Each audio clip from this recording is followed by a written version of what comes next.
મારી એક મોટો કેરી મજા મન કાળી લાગે કાગડા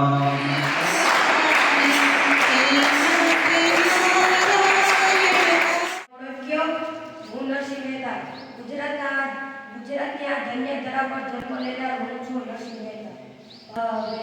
મોર મુકટ શિર સુંદર પ્રિય કાને ગુંજળ રહે. મન મોરવાની જન ગાટ કરે અમારી છાતી ગજ ફૂલાવે તમને સલામ મેઘાણી.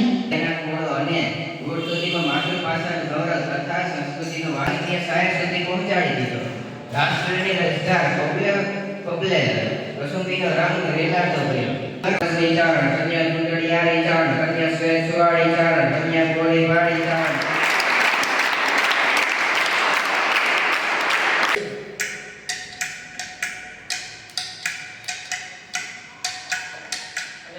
પ્રેમાનંદ માનભર પરંપરાના કવિ મનાય છે.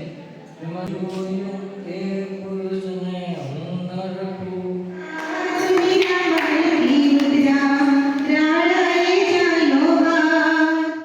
મને ઓળખી હું મીરાબાઈ. આજનો દિવસ ગુજરાત અને ગુજરાતી ભાષાનો દિવસ છે. જૂનું તો થયું રે દેવળ, જૂનું તો થયું મારો હંસલો નાનો ને દેવળ, જૂનું તો થયું.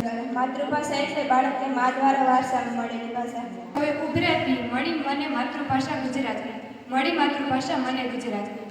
માતૃભાષા એટલે માતાની ગળગુથીની બાળપણની આપણા સ્વપ્ન જોવાની અને આપણા જીવનની ભાષા. આપણી સમક્ષ આખા પાત્રો ઊભા કરી દીધા છે. બાકી વિશ્વ માતૃભાષા દિવસની બેને ઘણી બધી વાતો કરી છે કે આ ક્યાંથી આવ્યું અને 21મી ફેબ્રુઆરી શા માટે, તો એની પાછળની જે વાત હતી એ પણ બેને કરી કે ભાઈ જ્યારે બાંગ્લાદેશ અલગ થયો અને ત્યારે 1952 ની અંદર ત્યાં બાંગ્લા ભાષા ના વિદ્યાર્થીઓએ આંદોલન કર્યું કે અમારે બાંગ્લા જ બોલવાની છે અને એના ઉપર ઉર્દુ ભાષા થોપી દેવામાં આવી અને પ્રકૃતિની ગોદ અને માની ગોદ એ આપણને હંમેશાને માટે શાંતિ શાંતિ અને શાંતિ જ મળતી હોય. એકલો તારી આંખનો લખી, તારા બોલનો મનહારી. અયોધ્યાય કે જન્મતા આશીષ હેમચંદ્રની પામી, વિરાટી જીભ સાધુએ જેના નીચોડિયા પારણા મમતા રસ